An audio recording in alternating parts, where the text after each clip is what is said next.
PWE Video Podcast, episode 19. If this podcast was a woman, it'd be too old for Travis Cole. But we're going to talk some professional wrestling. I haven't eaten dinner yet because I've been training hard, so I'm going to be chewing on food like a professional as this thing goes on. Speaking of professional, our guest, David Draco, a man maybe not known for his professionalism, is not here. He's no-showed our podcast. So, is this our first no-show? We had Dan... Reschedule, a non-reschedule. I think we had Dan King cancel last minute, and that's when the Creebirds came in last second and helped us out. But I don't think we've had a flat-out no-show. Flat-out bailout, yeah. So, no notice whatsoever. But this is an interesting episode in the sense we originally had Donnie DiCaprio booked, but something changed in his work schedule, so he had to reschedule, and Draco filled in for him, and he's not here. So we're going with the original crew, the original thug crew right here. Word on the street is that next week's guest will more than make up for this week's lack of guests. Yes, and maybe I've been kind of holding you in suspense. I think it's a guest you'll be excited to talk to. I lined him up while I was on the treadmill a little bit earlier. Solid. Your good friend Easy Rider is going to be joining the program. Nice. Awesome. So you've told me many stories of your times with Easy Rider and the Ringmasters. Yes, so him and I were travel buddies for pretty much the whole run of Ringmasters there, and some of the best promos ever cut in that company were in Easy Rider's truck. I imagine some of those stories probably won't be appropriate to go to air either.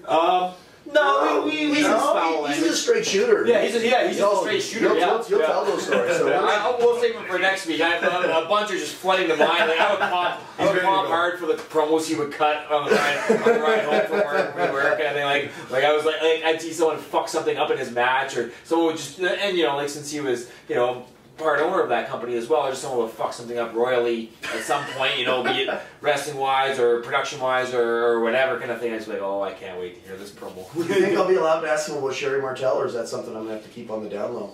No, he'd be cool with it. All right. Yeah, I think he'd be all right with it, yeah. That's an infamous story from these neck of the woods. Yeah. Your description of riding with him is kind of similar to what I ride with this guy after the show. He's a guy that he's been wrestling over 25 years. Definitely unique character and personality for his time, having his body covered in tattoos head to toe. I think he rocked solid 90s mullet. Yeah, I think he worked a few house shows for WWE. Yeah, and he's former NWA title holder. Jake used his snake. A man who owns many of Snakes. Oh, yeah. And he's been a promoter as well, and a booker, and trainer. He's done it all. So Easy Rider on the podcast next week. Good guy, yeah. Hopefully he shows up. We're kind of doing it off the cuff, but we got to talk about the huge news this week. I think it's kind of the only news because it's kind of overshadowed everything, and it's been rumored for months. It's been discussed at length what's going to happen, and we found out the unfortunate reality of it all Monday night, that Daniel Bryan is officially retired from in-ring competition. So what's everyone's initial thoughts upon hearing this news? It seems like he had, in the big spotlight anyway, like a short career. Like it really, this wasn't a Ric Flair, Shawn Michaels, this guy had a good run. Like he did have a good run, but he's fucking young, man. He's younger than me, I think. Like 34. Yeah, well, there you go. Yeah, scary. Yeah, it was just scary. And my question on it is, and maybe you might have a little more insight than I do on this. Is this just he's done in the WWE because the WWE doctors won't clear him, and he's free to take the occasional indie booking if he so desires, or is he like, nah, fuck this, I'm done too. I'm risking too much here. Like I'm not sure. Well, from the reports, they were saying that he apparently had another test last week that came back really bad. Oh shit. So he just kind of said, okay, well. That's what happens when you come in NXT and The Miz is your trainer. The Miz set him on the fucking wrong path from the get-go. It's really unfortunate, and it's something that it's been said to death, but it rings true with him. He's just one of the nicest human beings you'll ever meet in the business. I've had the pleasure of meeting him on multiple occasions, and he's just one of the coolest, most down-to-earth guys who loves the business. So I can't imagine how he's feeling right now. I heard he's like such a nice guy. He lets Cena have both Bellas sometimes. Like, he's like, have at her, bro. I've got shit to do, kind of thing. I got tapes to watch. Yeah, I got tapes to watch.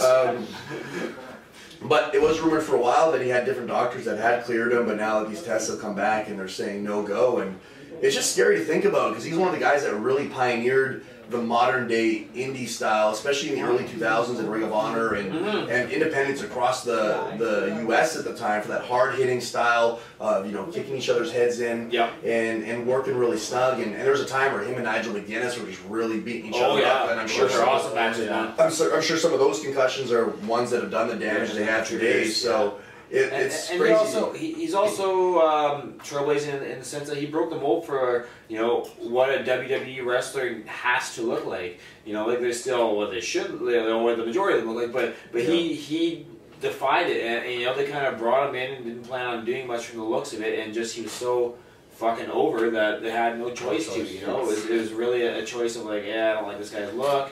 I think was the general consensus in the office. The office fans, fought tooth and nail to not push him, and there was no way you couldn't. And that's where it kind of goes back to the whole he had a very short run, just because it almost felt like they misused him for so long, and then he gets his break, and then unfortunately all these things happen. So it's funny you said the word pioneer too, because you look at the way the company is right now, and he probably was the guy that started all that. He was probably the first Ring of Honor kind of guy that didn't have the size and all that.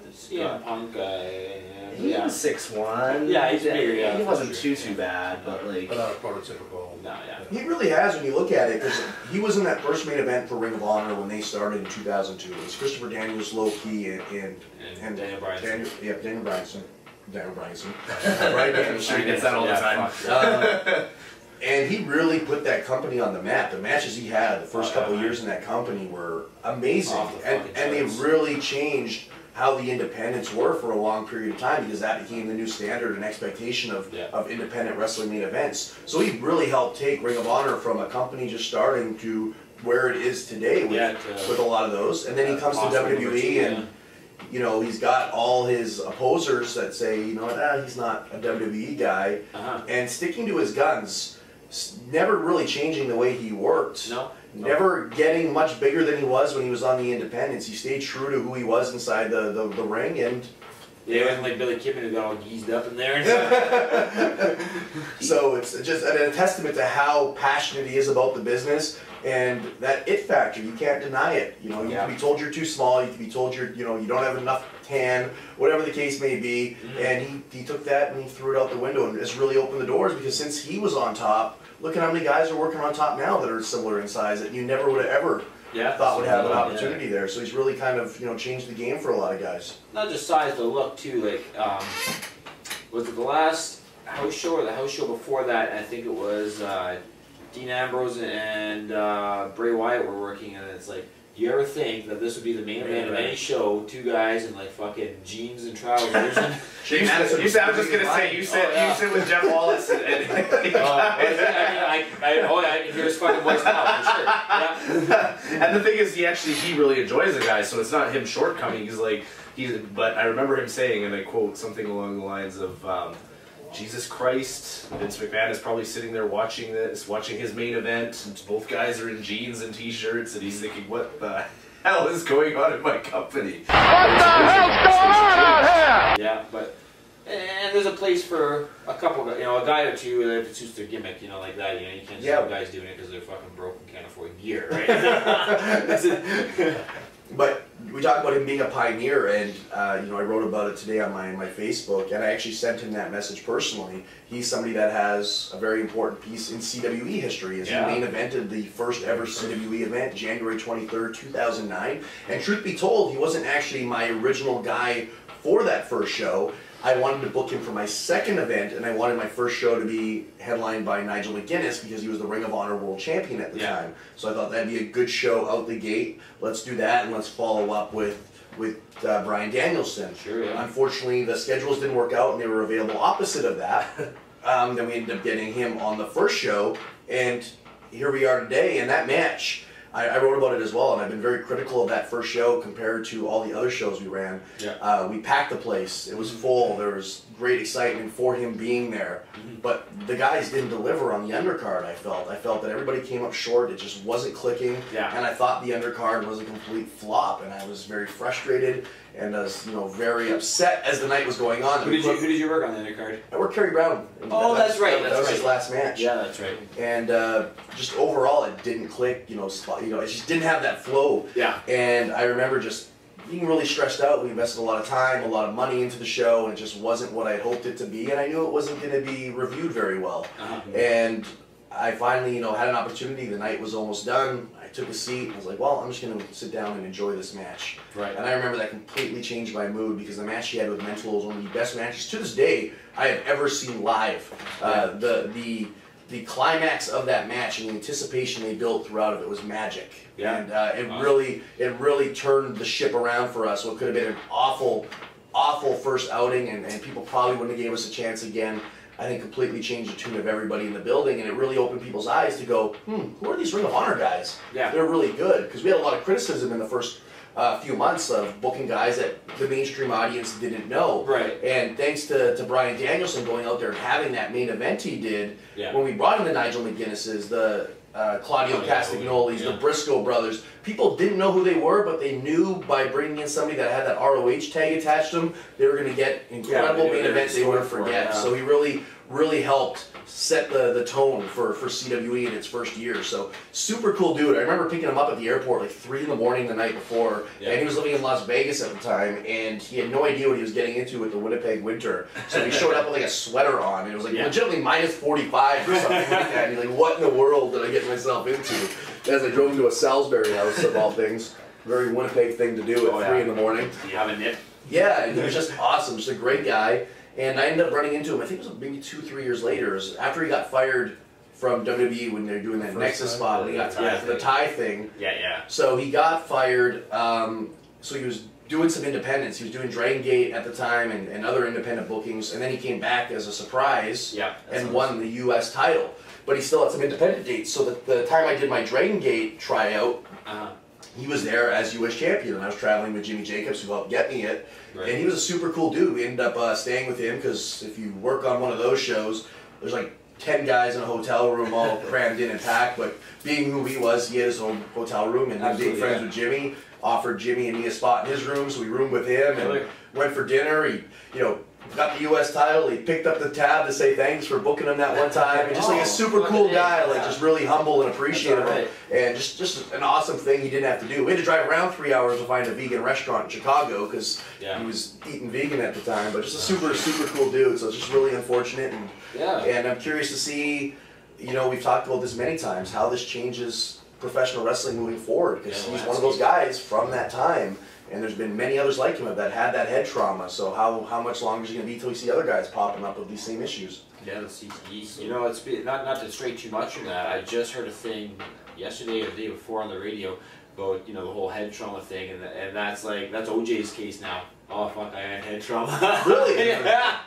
Because in the '90s, no one fucking in '94, whenever his trial. Why is it a thing though? Is he getting retried? No, he's just trying to use it as he's just trying to use it as a fucking excuse to make him not look like a heel. I remember, that was really big when I was a kid, so I didn't really quite understand it, but I remember my dad watching CNN every day and watching this develop.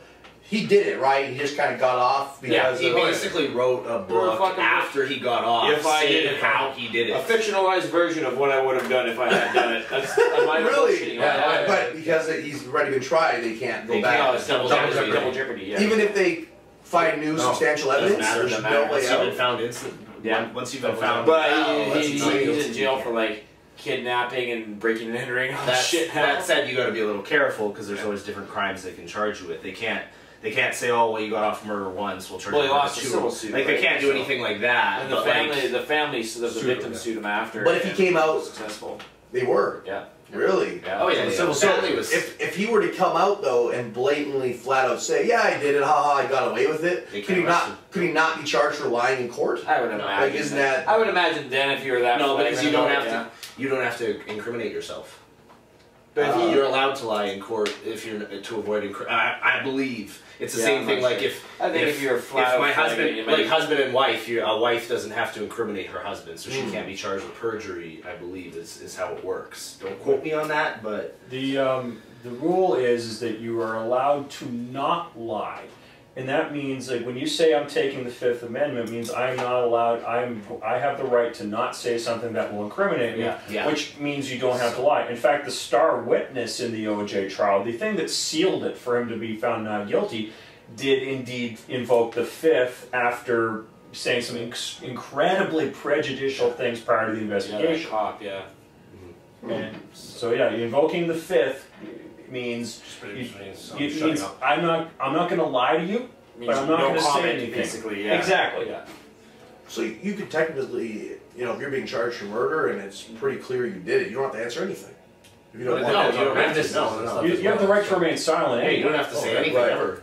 They can't force you to say anything. Yeah. That said, if you don't say anything, it might make you look more guilty. Well, that's the Crown's case. So. Sometimes that might be safer to not say anything. No, because the big thing is if you're not taking your court case seriously, they're going to just fucking hammer you. Like if you show up like I'm going to defend myself kind of thing, they'll fucking. The judge does not like that. Like even if it's a simple driving charge or whatever, they're like, oh really? You're going to defend yourself? Like just they don't. Well, because all judges used to be lawyers, and you're basically saying you're just as good. Even if you are a lawyer, they so it's like a wrestler showing up saying they train themselves. Yes. They're not really restricted. Yeah. In fact, when you do say you're going to represent yourself, the judge will say to you, you know the saying that a man who defends himself as a fool for a client. Huh. Yes. And they also add if a lawyer does so or a law student does so, but a lawyer who defends himself is the biggest fool of all. Yeah. Yeah, I got a good buddy of mine's a lawyer, and he said like if something happened where he got charged with something, he's like I wouldn't defend myself. He's like he'd in fact hire from outside his firm. He's like it just makes it look like you're not fucking around. Interesting. It's supposed to be serious. Yeah. Because it's legality and all that other. That's the guy that I got in the debate with about whether you're allowed to jerk off in your car or not. Oh, have you done that yet, by the way? No, I haven't been over to Jason's in a while, but you can always just jerk off outside his window. Well, ask me when his mailman's coming. Or in his front window. Very cool. Speaking of people fucking around, WWE booking plans. It's being now mentioned that maybe they're pulling back on doing Undertaker and Braun Strowman because of the fan backlash that they don't want to see this match. What's your thoughts on the internet wrestling community, as they call it, and their influence over booking these days? Is it something that legitimately has merit, or it's a slippery slope, man? Because once you give in once. That's just going to be it. Like, oh, well, anytime we don't want to see anything, let's just fucking throw our arms up and, they'll change their plans, right? It's a really... And I agree that it's a money-driven business, and so you want people to tune into your product, and if you don't want to do something that is, where the writing's on the wall, like, hey, this is rating suicide if we do this, because so many people are dead set against it. So you really just have to measure each individual situation and see if you can, maybe not do it, but just modify it enough to kind of like what they did with WrestleMania last year. Like where everybody was so dead set against Roman Reigns and like, okay, we'll still put him in there, but we'll do this and this and that. Like they put a twist on it enough to kind of placate people, right? They had the Money in the Bank cashed in and then made it a little more, palatable for the people that didn't want to see Roman Reigns forced down their throat. We live in the day and age now, and it was actually Jerry Lynn put it in good perspective when I did a seminar a couple weeks ago that these aren't wrestling fans, they're wrestling critics. They watch to criticize. They don't watch to enjoy the product anymore. Exactly. And that's exactly what it is, because you'll see, I have these people on my Facebook, some of them are my friends, and they just bitch week in and week out about how terrible things are, and I'm thinking, if it's so bad, why do you keep watching every week? Like, if I'm watching Seinfeld, which I don't, it sucks, but if I was to watch Seinfeld and I think it sucks, I just stopped watching. I watched it and I was like, I don't understand what the hype is about. I don't enjoy this. I didn't watch it anymore. I didn't tune in every week to bitch about how terrible Seinfeld was. It's like those chicks that get beat by their boyfriends but won't leave them, And they'll sit there and complain about what an asshole he is. I don't know if that's exactly the same thing, but I understand your perspective. Parallel here, But it's like, I just don't understand. Like, why would you tune in? And then there's the argument, like, well, we're paying fans. We have a right to criticize. Well, yes, but if you're just paying to criticize and be an asshole, go away. Sucker, yeah. Exactly. You know, it's one thing if you legitimately do watch it to enjoy the product and, you know, you didn't really care for something. Yeah, sure, you have a right to an opinion. But when your sole basis behind watching something is to be negative about anything, whether it's wrestling or anything, apart, go away. Nobody needs that negative energy. You know, offer constructive criticism, as they say. And what baffles me about that shit is, you know, people will just rip apart the business as a whole and how it is, and they'll do so on a wrestling website. It's like, well, why are you visiting fucking wrestling websites then? Yeah. If you think the business as a whole is fucking shit, you know? Like, why are you going to eWrestling News or wherever the fuck you're going to put this shit? Like, why are you even on this goddamn site if you think the fucking entire business is out the goddamn window? I've always said the best way to show your opinion, if you don't like something, just don't watch it. If the ratings tank, if the pay-per-view buys go down, they'll make changes. That's the biggest voice of all. Yeah. Yeah, but if you're still tuning in every single week and there's no change to their numbers, they're just gonna keep doing what they're doing. Sure. It's really as simple as that. Yeah. Other news this week is there's talk of Rey Mysterio possibly returning to WWE because he's having financial disputes with AAA. Any interest in seeing Rey Mysterio back in a WWE ring? Yeah. Well, I think the general public has an interest in seeing him back in the ring. Nostalgia sells, you know. It's out, and he's from that era, right? You know, and it sells. They didn't seem to know what to really do with him. Like the last couple of years he was there, he seemed just kind of like filler. He was like even random tags, random 6-mans, but he was really nothing of substance. Without incriminating anyone, one of the names that was in one time, we were out for dinner, and this person told me that they traveled with Mysterio for, you know, a good while. And they said he would like make them like go up and down back alleys kind of thing, like, hey, I'm meeting a guy and you go and like buy like not just gimmicky, but like crack off like the shady ass dudes in back alleys and stuff before they hit the road.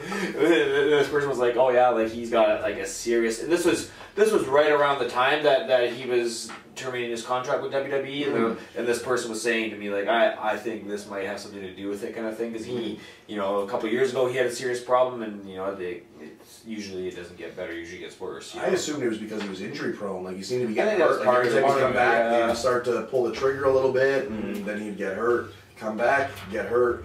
Which is, you know, once again goes back to, you know, the same situation as Daniel Bryan. He worked that style for so long that being as small as he is, taking those risks, like, it's gonna take its toll. And when you look when he first started in WCW, he had to be $140. Oh fuck! And by the time he, you know, the early 2000s rolled around, you know, pre-wellness policy, he was a pretty big boy. Yeah, he's pretty jacked up. So he had a lot of muscle on that small frame. 5'3", yeah. So I imagine that's gonna have its wear and tear on the body as well. Joints, But with Rey Mysterio, you know, they're now pushing guys like Kalisto and his partner Sin Cara. So is there a place for Rey Mysterio when you've got guys doing a very similar gimmick, you know, at half his age? Yeah, it's tough to say. I mean, especially like how they're like floundering the old people now, like Big Show, Mark Henry, and all the other like veterans who have been there for a long time. Like they don't have a place. They don't know what they're doing with them, right? So you think he'd be valuable maybe coming back and doing a small run like Jericho does, where he comes in for small periods of time? Yeah, well, yeah, I mean, like, his style is exciting, like, for the casual fan, you know, people who don't know him, or the people that know him. I mean, he's got that nice lucha style, so, I don't know, we'll see. I would be interested in seeing what he does, at the very least, as long as, you know, he's not wasted in talent or anything, so. Well, there is that rumor of the light heavyweight show. You know, that'd be a good spot for him. But that's been something that's been rumored for a long time. For a couple of years, for forever. And completely off topic, I don't know if I care for that concept, because when you look at the roster, everyone's a light heavyweight now.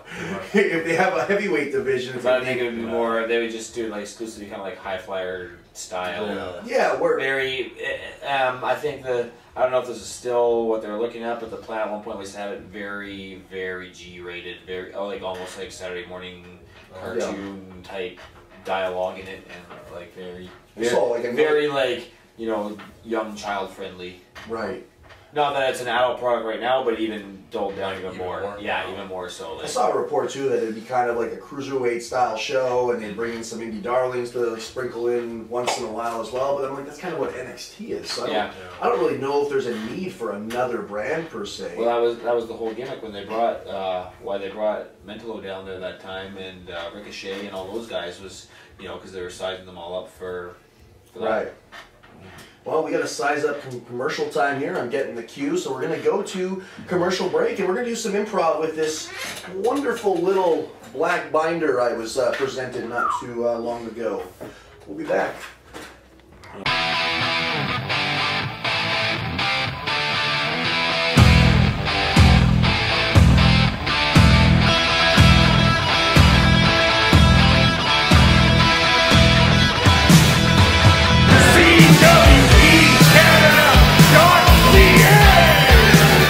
We are back, and in my hand is a little black book, and inside this black book is a lot of men. No, it is not Travis Cole's little black book of secrets. It's a really cool binder that was shown to me by a fan I connected with for some tickets today. It's the Steeltown Pro Wrestling official card set. And I like to think of myself as a local wrestling connoisseur, but as I go through this, there are many people I've never seen before in my life, but apparently they have wrestled on shows. So there's some really talented guys in here and some guys not so much. So seeing our guest No showed us, who's surprisingly not in this book, I thought it would be a good idea to maybe tell some stories. And very elusive, eh? Yeah. So we'll maybe, I'll pull some names out of here and maybe we can, share some memories of some of the guys here in Steeltown Pro Wrestling. Why not? Somebody who was very important in Steeltown Pro Wrestling. We've got Marius, former CWE alumni. Yeah. Did you ever get the opportunity to work with Marius, Tim? I tagged with him once. I was actually, I think we were at one point going to put him with myself and Big Blood kind of as a third party in some tag matches, and we were going to work Grandmaster Sexay and Nate and Shaggy, but then Sexay was late and didn't come to that first show. Ah, yes. Yeah. That was our show in Carmen. Carmen, yeah, we were gonna do a thing. So we ended up tagging in some other capacity. I wish I could recall what the exact situation was. I've only tagged with him because we were both just heels at the same time, and I never worked against him. But you know what? I enjoyed watching his matches. And I think he really had good pizzazz. He might not have been the most jacked up guy in the gym every day, but he looked like he could hold his own, and he just had some originality to him, and he really he came to that ring with confidence, and I just really liked the way he carried himself, and I liked his originality. A funny side story to that Brian Christopher match. He was booked for 3 shows for us. Yeah. He didn't make it in the first night because he claimed that he thought the time on the ticket was like military time. Okay. And that's why he missed his flight. And I'm thinking, you've been traveling for 25 years. Yeah. You did not think it was military time. And then the Winnipeg show, he made it just at the end to come dance in the ring. Yeah, he made it just in time for that. And then he partied for 3 days with Cheech and Chevy. Yep. So, somebody still going strong in CWE today. And a man we've been in the hot tub of, beautiful Bobby J. Oh, wow. He is looking very strong. I have referred to him on the little YouTube descriptions in the past. He is Winnipeg's most gracious host. Like, a lot of people have a lot of things to say about Bobby J. I've never had anything bad to say about the guy. Like, I worked for him with Top Rope and stuff, and he was never anything but agreeable. But yeah, man, the guy takes everybody into his home. He's like, hey, everyone's welcome. Come on over and party. Come, To a fault. To a fault. Yeah. Like, he is an absolute gracious host. I don't know anybody that's that nice of a dude to be like, yeah, doors are open. Come on down. We're having a party. He once didn't want to do a show because he was supposed to wrestle Jimmy Jacobs, but Jimmy Jacobs got signed. I recall that. So I had to reshuffle things, and he was supposed to wrestle Travis Cole, and he said, I'm not doing it. He's like, no disrespect, but I'm not going from wrestling Jimmy Jacobs to a job match on the show. And I think he ended up wrestling me, and that was cool, wasn't it? Yeah, he was fine wrestling you, but he wanted nothing to do with Travis. But you've come a long way, kid, so maybe that match can happen down the road. Maybe you've earned it. Actually, a little bit of trivia here. The finals for the first ever TRCW heavyweight title tournament was myself versus Bobby J. That's right. We discussed that on the podcast. That's right. We have another guy here. He was kind of the face of Steeltown Pro Wrestling. Literally the top baby face for Steeltown Pro Wrestling. Former CWE champion, Matt Fairlane. Oh wow, he's got some hair dye going on there in that picture, hey? Yeah, he's got some really strange singlet. Huh. Matt Fairlane is actually a CWE original. He started with us on our very first show and kind of worked his way up the ladder. When we first started CWE, we were kind of doing, more of a progressive style. We were bringing in the Ring of Honor guys, and Matt was a top guy in Steeltown Pro Wrestling, but didn't really fit in the mold of what we were doing at the time. So I wasn't quite sure on what I wanted to do with Matt, and so I was like, well, he's not really doing the style of wrestling that we're doing, so maybe if I give him a gimmick, it'll kind of bring him out of his shell a little bit more, and he'll have a different element. So I stuck him with Bobby Fox, which was kind of a dick thing for me to do in the first place. I'm sorry, Matt. I shouldn't have done that to you. But secondly, are you okay, Travis? You're going to cry over here. Very emotional. Yeah, you look like you're really upset. And we made him one half of the Strippendales. So I took big, tough Matt Fairlane, we put some suspenders on him, and I said, damn it, I'm going to give him some suspenders, I'm going to give him some dance music, a bow tie, and we're going to get some life out of Matt Fairlane. Sure. It didn't work, and he was not happy about it. To this day, he is still not happy. Oh, man. And Matt's a good friend of mine, but he was not thrilled with his push a part of the Strippendales. So when it came time to finally separate from Bobby Fox, that chair shot he gave him. It was with an exclamation point. It was with an exclamation point, and we didn't see Bobby Fox for a long time after that. I think it was with you when we started our first TV tapings down at that what was it, Legion, Polish Hole, whatever it was there, Legion. Yeah, Legion. And the ring was fucked, right? There was something wrong with the spring in the middle. It was dangerous to work on, but we had to finish these TV tapings, and he hit a spine buster. I'm almost positive it was on you. It might have been on Mentalo. I can't remember, but it sounded like he might as well hit that spine buster in the fucking parking lot. Oh yeah, that was on me. I remember that. Yeah, because the ring collapsed with the accident earlier. Yes, it was just. It was. I thought. It was you. Yeah, I thought Danny might be paralyzed. like that planted him. And normally that would have been fine if the ring had any kind of give to it, but it was just, it might as well have been on a concrete floor. There was a solid time we brought Matt out to do some shows in Edmonton. I think it was for our good friend Squig. Oh yeah. And we'd always do the shows, and Edmonton is notoriously bad for their shows running super late. By the time you get out of the venue, it's late, and then the hotel's an hour across town. Yeah. It's just a brutal coordination of trying to get out and have some fun. Sure. So we finished up our match. We're pre-gaming at the venue. So this must have been 4 or 5 years ago if I was still drinking. Yeah. And we end up finally getting to this after party. But Matt never ends up making it inside the bar. Like, we all went there together. We all go in, we're doing karaoke, we're having a good time. Matt never makes it inside the bar, but we don't think anything of it. Like, we think as we went in, maybe he stopped to have a smoke or talk to somebody. Yeah. He never makes it in the bar. And then later that night, we're like, where's Matt? We're calling, no answer. The next morning rolls around, we haven't heard from Matt Fairlane. Turns out, we're in the bar's in a strip mall, and across the parking lot was a gas station. I guess he went to the gas station to get something, but was so hammered, he passed out on the front step of the gas station, on the sidewalk. Solid. And he passed out, and while he did this, somebody came by and robbed him. They took his wallet out, his keys, his cell phone, completely robbed his prone body, laying in the parking lot. Wow. And it was Kamikaze that found him the next morning, and like a superhero, like Superman coming to the scene of a crime, threw Matt Fairlane over his shoulder, and the gas station exploded, and Cam made that exit. And Cam saved Matt Fairlane's life. So Matt Fairlane is still alive today thanks to Kamikaze and his superhero strength. The first All-Star, Brian Rich. Oh my life! Hard there.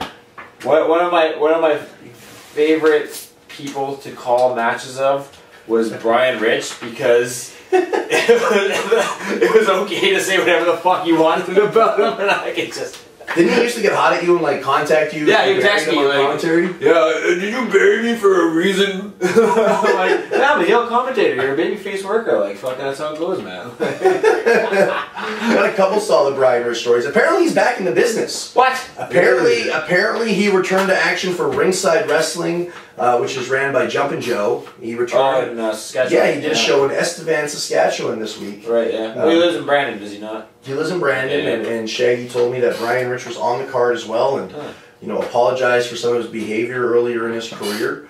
So whether that's legitimate or not, who knows? Last year. Last year. Don't you have a solid Bryan Rich story where he was trying to arrange a threesome with you and his eventual wife? No. Yes, there is.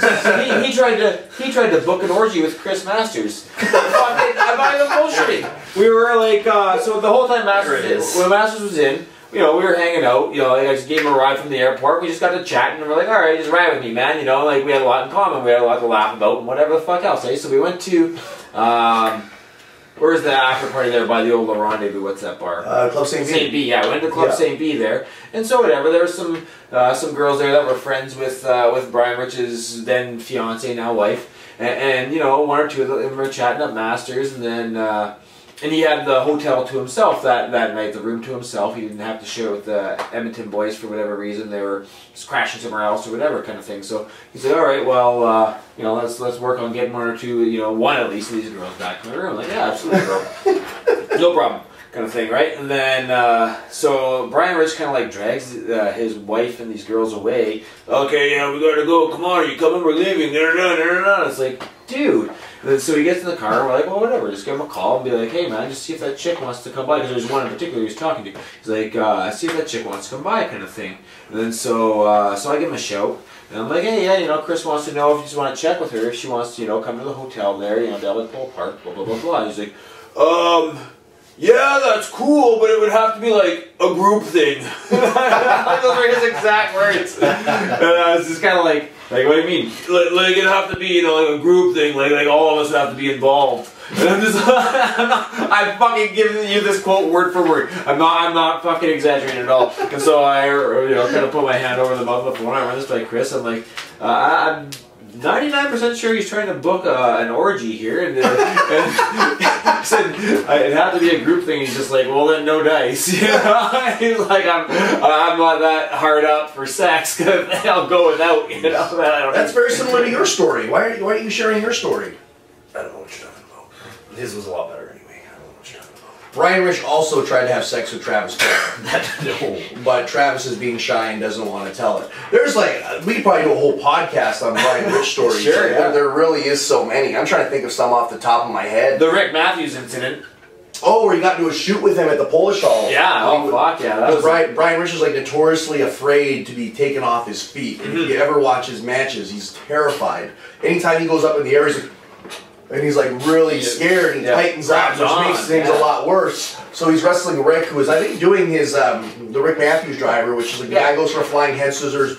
He catches him in a sit-out. Yeah. So halfway through, he sits out and you face plant. Yeah. I think that's what it was. It was. And Bryan... No, it was something that involved him going up on his shoulders. Oh, the DVD made it. Yeah, because he told me that story when I wrestled him on Boxing Day. It was the DVD. Yeah. So they go to do it. It wasn't the flip off. It was the going up.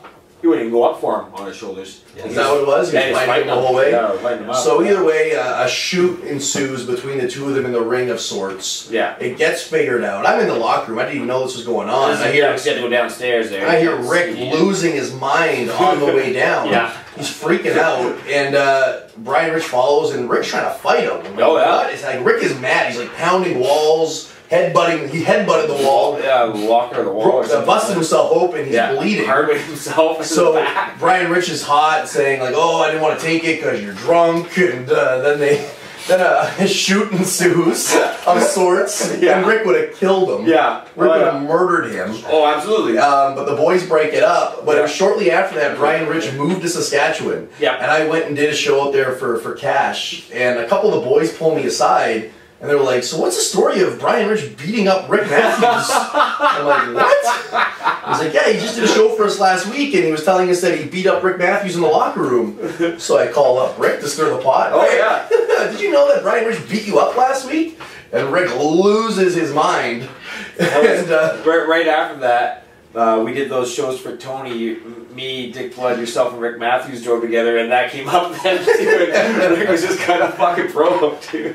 Man. Oh yeah, that was awesome. Yeah. There's also there's another story we're out in Regina. I think it was myself, Tyler Colton, Tommy Lee Curtis, and Brian Rich. So the four of us had one hotel room. We went to a bar there called The Pump, which is a popular bar in Regina. And we were all single boys at the time, so we're gonna go, roll the dice and see what we can, figure out for ourselves in the Queen City, which we're returning to February 24th at the Exchange. And we get to the bar, and we're not even there 10 minutes, and the town's pretty good. Yeah. And this pretty decent looking girl, and I'll give Brian Rich credit, he always did a really good job of somehow picking up some really hot pieces of ass. I don't know how he did it, because in order to do it, like, you'd have to talk to them for more than 2 minutes, and you think that would be game over. Yeah, that'd be but somehow, some way, he lined up some good stuff in his day. I think what it boils down to, not to interrupt your train of thought there, is not very often in any kind of male-female relationship where the female is smarter, but in his case it is, so girls kind of latch on to this like, oh sweet, I can be the smart one. Go on. So this really hot girl gravitates to Brian Rich. We're not even in the bar 10 minutes, like, running there 10 minutes, and we're like, what the fuck's happening here? Like, the three of us are getting no-sold, Brian Rich is getting over. Yeah. And I will point out, as we have fun and bury Brian Rich, I don't dislike him. No. He's a good kid and he means well. Yeah. He just does stupid things sometime. And now that he's out of the business, sort of, I hope that his life is happier for him. But we're not even there 10 minutes, and Brian Rich has this hot piece of ass on his tail, and we're like, all right. Comes up to me, he's like, I need the key to the hotel, I'm booked. We're like, what? We just got here. He's like, all right, man, good luck. Yeah. So he goes and he leaves with this girl. Yeah. And then the three of us end up staying the night and finding ourselves a lady for the evening. Sure. We all end up back. I think we all went different places. Like, I may have went back to the room. I woke up the following morning. Tyler Colton had finished his booking and was like passed out at the doorstep like a dog because I guess he couldn't get in because he didn't have a key. Solid. Like whatever the case may have been. But I remember going to Brian Rich and I was like, oh, how did it go? And he's like, oh, like nothing really happened. Like, we got here and she started asking me for some money and stuff. I was like, so she was a hooker? No, I don't think she was a hooker, but she said she needed some money for stuff, and I didn't have any, and when I wouldn't give her any, she left. I was like, so she was a hooker. Yeah. So it went from being the only guy to appear to being booked 10 minutes into the place to the only guy that didn't get booked that night because he got worked by a hooker. But that's Brian Rich. He was oblivious in those ways. Another solid Brian Rich story. We're on our way back from Winnipeg, and Brian Rich was ribbed a lot. Travis Cole thinks he's got it bad. Brian Rich got it a lot worse. Yeah. I can understand how people get confused because they have similar physiques and wrestle the same and such. But they're two different people, and Brian Rich got it a lot worse. A lot worse. But he had this one moment where he actually was funny. Normally he just kind of annoyed guys and he would get hot, but there was this one time we're driving back from a show somewhere, and these hot girls are passing us on the driver's side. I think it was me and Tyler Colton and Brian Rich in the car. And they're selling us. They're putting us over and waving at us and this and that. Yeah. And I think it was Tyler. It could have been me. Who knows? We're like, Brian Rich, you should show me your dick. He's like, oh, you think so? Yeah, show him your dick. Okay, roll down the window. So Brian Rich pulls his pants down and shows them his dick. So we all kind of laugh. We have a little chuckle at it. Sure. We keep driving. The girls then drive up past us and they flash their tits. Nice. So we're like, oh cool, we got a little game on the highway going on. So Brian's like, okay, let's slow down, I'm going to show him my keys again. And so we pull up beside, He rolls down the window, sticks his dick out of the window, and starts jerking off on the highway as we're driving 110 kilometers an hour. And like, the window was like down quite a bit, and like Tyler's laughing so hard he kind of hit the brake, and Bryan Richard almost falls out the passenger window with his dick. Way to go. And then I can't remember from there. Like I think they took off their underwear, and then to top it off, Bryan Rich like, "Oh, really? Slow down! I'm in a fruit basket." So he like That's working backwards. yeah. So he like rolls down the window, like sticks his ass out, tucks his balls and dick between his legs, and sticks it out the window, laughing uncontrollably like a child as he's doing this. And like we're laughing. It was jerked off on the window. yeah, like it was hilarious. So we're all laughing. Tyler and me were having a good time. That's all Bryan Rich wanted was that approval. Yeah. So like we were having a good time, and like he would not stop for like it was so funny when I did that, right? It was so funny. And he like brought it up for the next 3 weeks every time he saw him. Like it was this one moment of validation that he had looked for so long. All right, we're running out of time here. We've barely gotten through this book here, so let's see who else we've got here. Bobby Fox. I used to live in the same building as Bobby Fox for a long time, actually, in Colony Square, and we were kind of like unspoken gym buddies. Like we just didn't matter when I didn't. We weren't on a schedule. We just always were in there at the same time, kind of give each other a nod, throw the headphones on, and do our thing, you know. But yeah, like I don't know. I've heard a lot of Bobby Fox stories. I've really only shared a locker room with him a handful of times, just because that's how just things have lined up, kind of thing. But whatever. He seems like a nice enough guy. But from what I've seen, but from the stories I've heard, it's Bobby Fox is a good guy, but I have some fun stories to share. Very much like Bryan Rich. okay.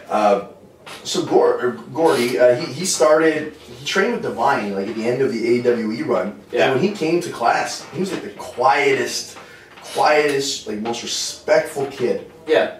Super respectful, nice guy. I think I had like his second match with him. It was like me and him versus Sanchez and Chevy, and he did really well. Like he had a ton of potential, cool. And then he just never stuck with trying to progress. So he kind of just coasted for a while, and then eventually started to progress a little bit as he, you know, got a little bit more in shape and noticed he can kind of pick up chicks if he was, you know, working out and stuff like that. His priorities kind of swayed. So he went from somebody that was ambitious about wrestling to somebody that was ambitious about picking up rods. But if you do them both well, they go hand in hand. Yeah, So there's a couple solid Bobby Fox stories. One of them being, he messages me, I want to say this is about a year ago. Yeah. He's like, "Hey man, are you up for a threesome tonight?" I was like, "Yeah, sure man, what's the deal?" And he's like, I don't know. If you can find a chick, just let me know. Like, okay, Sure. it's not quite what I had in mind, but sure, buddy. And then there's another time. He's notorious for getting loaded and like calling girls up and doing that game, right? Yeah. So I think he was trying to book Kat Von Hees at the time. Yeah. He was always harassing her, trying to get her to hang out. And she just happened to be hanging out with AJ Sanchez on one of these times that he called. So it's like 2 or 3 in the morning. He calls and he's trying to get her to come over so he can bang her. Yeah. And she's not interested in doing it, but AJ's like kind of getting her to go with the conversation and they're recording it. Yeah, exactly. So he's like feeding her lines and he's like, "Well, what do you want to do?" And he's like, "Well, I want to do this to you. I want to do that to you." And she's like, "Well, not really into that kind of stuff. Like I kind of like, like penetrating man's asses and stuff and like all this kind of stuff." So she starts like saying like, "Will you let me like do this to you?" And he's like, "Oh yeah, I'd love for you to do that." And he started having like this gay confessional on this tape, which is still recorded to this day. So if you ever find AJ, ask him to play it for you. That's a good one. That's awesome. Wow. And then one more. We're in Notre Dame de Lourdes, I want to say it is, which is Marius' hometown. Okay. And there's a girl actually. She's in this book somewhere. Right there, oddly enough. That was hanging around, and she may have gotten involved in some crew activities in the locker room with the crowd watching. Oh yeah. And I didn't partake in this, for the record. That's a shoot. But I guess after the boys may have had some fun with this lovely lady, and may have taken a couple rounds out of her. Bobby Fox wanted to still carry on and keep the night going with her. So Sure. I'm driving with my good buddy Zach Mercury after a show, which was an awesome match on his behalf earlier tonight. He's in the front seat. I'm in the passenger seat. And Bobby Fox is in the back giving it to this girl while we're driving down the highway. Nice. And he's really short. Like, he's like this tall. So like, I'm not even like selling what's going on in the back. I'm talking to Merc, and he's probably annoying me of some sorts, but I'm enjoying the conversation. And I turn around like to the side here, and Bobby Fox's ass is in my face because he's like standing up on the seat, like getting a blowjob from her, like while she sits down, and he's like giving it to her, like he's choking her pretty much. Yeah, like face fucking her. Pretty much. Yeah. So like I'm laughing at what's going on. Merc's driving, and I was like, I'm gonna fuck with him. And I open up the glove compartment, and there's a flashlight. Nice. So I quiet down Merc because I'm gonna jam this up his ass. So I take the flashlight and I like quiet down Merc and I wait for it and I jam the flashlight in his ass like a good stiff shot up there. And he no-sold it. He no-sold it and kept on going, so the rib was on me. I was like, oh, fuck, he's enjoying this. So that put an end to that. And just progressed his orgasm. That's all it was. And then she needed to pull over because she was so hammered. So she had to pull over and vomit, and she threw up all over the road, got back in, and just kept on going with Bob Fox. And that was the end of our road trip. So some stories from the road in place of David Draco being here today. Yeah. That is going to be all the time we have, so we've got a whole book. I'm going to try to bring this next week, so I'm sure some of these others will spawn some stories.